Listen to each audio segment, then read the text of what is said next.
Black people don't even talk about race. Nothing's attributable to color anymore. It's all mitigating circumstances. The only people discussing race with any insight and courage are loud, middle-aged white men who romanticize the Kennedys and Motown. Well-read, open-minded white kids like the tie-dye familiar sitting next to me in the Free Tibet and Boba Fett t-shirt. A free freelance journalist in Detroit.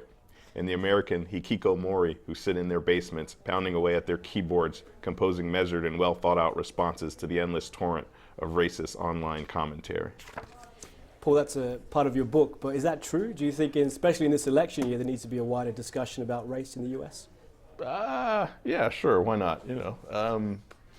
Is it true? Yeah, I think it's. I think what that passage is getting at is in the way that people talk about it, and I think that there's changing a little bit in the past few months. But I think there are things that people want to say about race that they're afraid to say, because being castigized.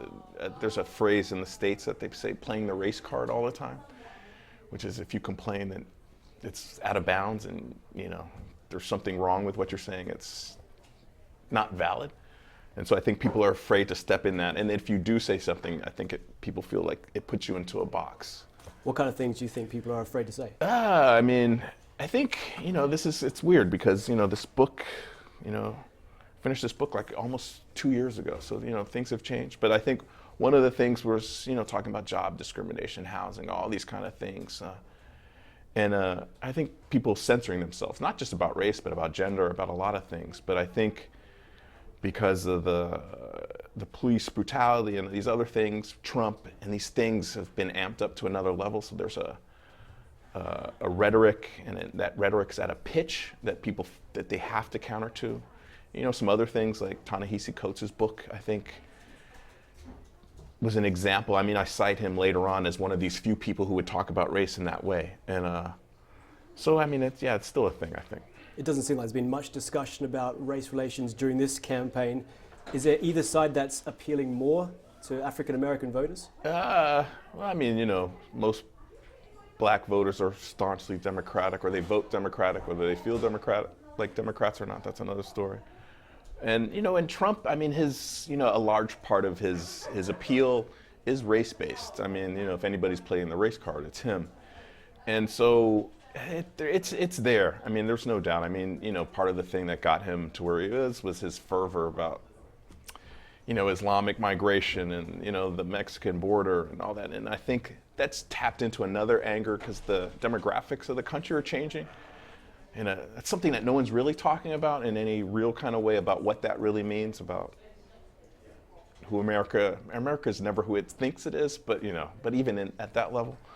And he's made these kind of quirky appeals to African American and to Latino voters that people know that he's not serious, but there's a base of, there's something that touches a sensitive bone in that body about like who does really care about these things. So one of the things that no one's talking about is the levels of poverty in America. That's something that no one talks about. And however one thinks about is that tied to race or not. That's an issue that no one talks about at all.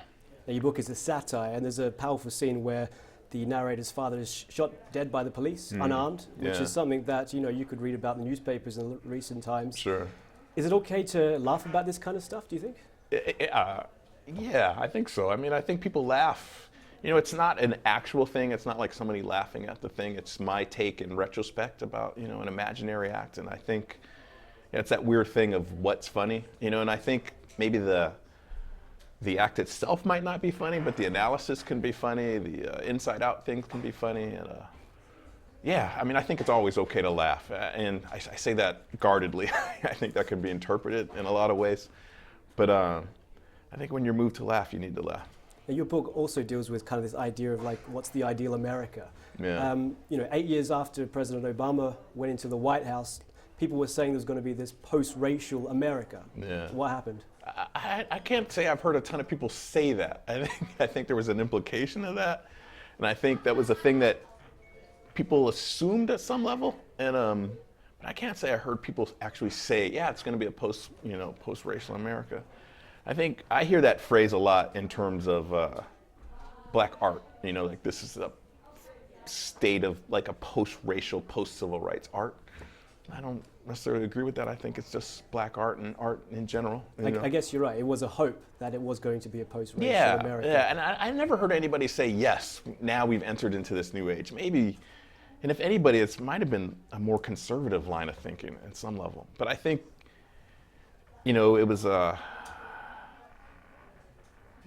me, it's more of a post-Bush America. I think that was the real thing, and I think it was, for me, Obama's impact. I mean, he's done some good domestic things, but I mean, to me, it's the international profile, you know, and this sense, you know, America's kind of lost that faux higher moral ground that the country had at some point, but you know, he was a good mollifier at a much needed one, I think, and you know, beyond all the race stuff. So you're more pessimistic or optimistic for the future of your country? Oh, I'm always, in general, pessimistic, but there's always a slice of, I mean, that's a part of humor. I think there's an implied optimism to humor, I think, you know, even no matter how dark it is. It's that the fact that you're laughing means something.